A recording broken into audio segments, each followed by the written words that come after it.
Folks, it's your man Manny, and I wanted to talk about a case study here of this young coyote mix. It's a coyote husky mix, and she's a great dog, but one thing that she's here to remind us all about is the role that our relationship plays in our dog's behavior with other dogs, with other people, even maybe the way they behave, in the backyard when we're not there. Oftentimes, and I myself am guilty of this, we become so focused on obedience commands and using food or maybe a leash that we forget, the most important thing to focus on with our dogs is our relationship with them. How do they feel about us, and how do we feel about them in general? And in particular, what I see happening is in the realm of being affectionate with our dogs, being sweet with our dogs, being cuddly with our dogs, being silly with our dogs, what can sometimes happen is there becomes a lapse in leadership and the dog stops respecting us. So like Nessie, this little coyote, she came in here, she'd been kicked out of the shelter, she got kicked out of her foster home, and they told me, Nessie's struggling with socialization with dogs. She's becoming aggressive. And so if we don't find her somewhere else to go, like Nessie is going to get put to sleep. I got Nessie in here, and wow, Nessie's so cute. Come here, Ness. She's so cute. She's so cuddly. I didn't mind if she jumped on me. She's only 25 pounds, and I didn't mind that, she was licking me and she wouldn't stop. I said, it's kind of cute, And then when I try to put a collar on her, she's just being really goofy and really silly. She wouldn't hold still for even a second, so I could put a collar on her. But that wasn't a big deal. I said, Nessie's cute. I just got to get her out there. I got to just expose her to dogs, and then she'll succeed. So I got her in here with my dogs, and what I noticed was she wasn't taking cues from my other dogs. When they were telling her, Nessie, stop jumping on me, stop licking me excessively. Nessie, hold still for a second. You're making me kind of nervous. She didn't stop. And then what ended up happening is the dogs try to tell her, in the way dogs tell dogs with their mouth, Nessie, you have to stop. It's not making me feel good. And Nessie responded very aggressively, Now,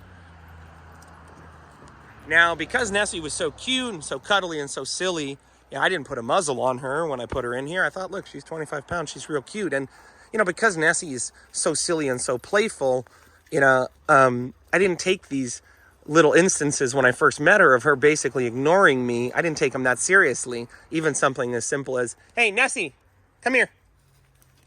Nessie. Come on, Nessie. Good girl. Good, Nessie. Good. Even something as simple as, hey, when I call your name, you got to come over here. You got to stop what you're doing. You got to come over here and check in with me.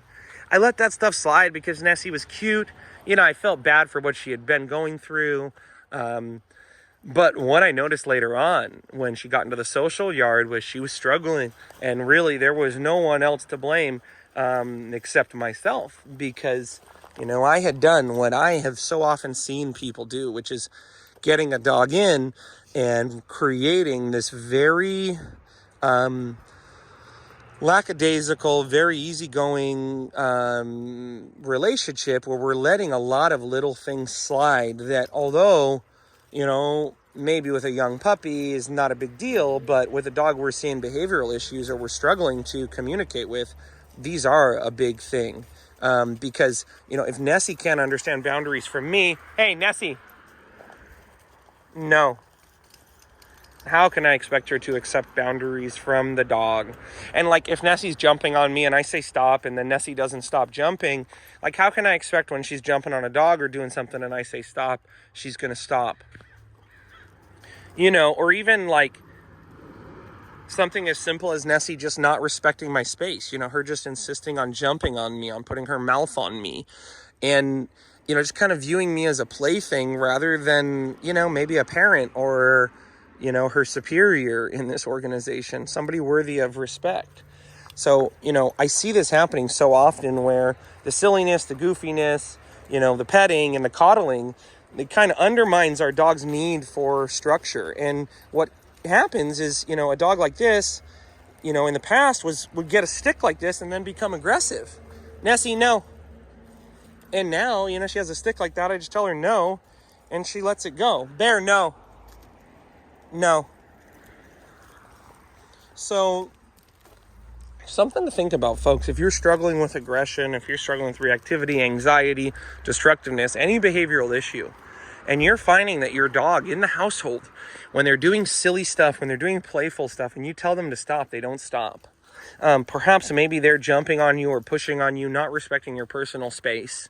Perhaps, in the household, they get super wound up, or even in the crate when you put them in there, they refuse to relax. These are things that will definitely lead to it being much more difficult to training. And, if you need to rehabilitate your dog, it'll make it much more difficult to do that, because your dog is not really understanding hierarchy. They're not really understanding that there are boundaries. They're not understanding that there are rules. And hey, no, Nessie. You, as their leader or as their parent or as their owner, or in my case as their trainer, it's up to you to show them and to teach them the way of the world. And that in the world that we live in today, there are boundaries, there is consequences. The dogs do need to be aware of what they're doing. Nessie, no. And they need to stop when we tell them to stop.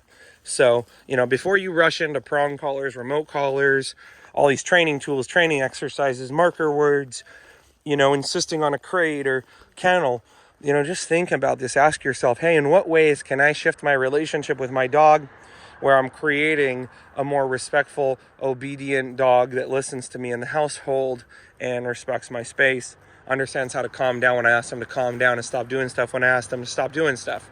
If you focus on that first, and then you begin training, or you do that and you also work on training, I promise you're going to have so much more success than if you focus on obedience commands, and when you're doing that training, you really want the dog attentive, but if the rest of the time you just let everything slide and it's all hunky-dory.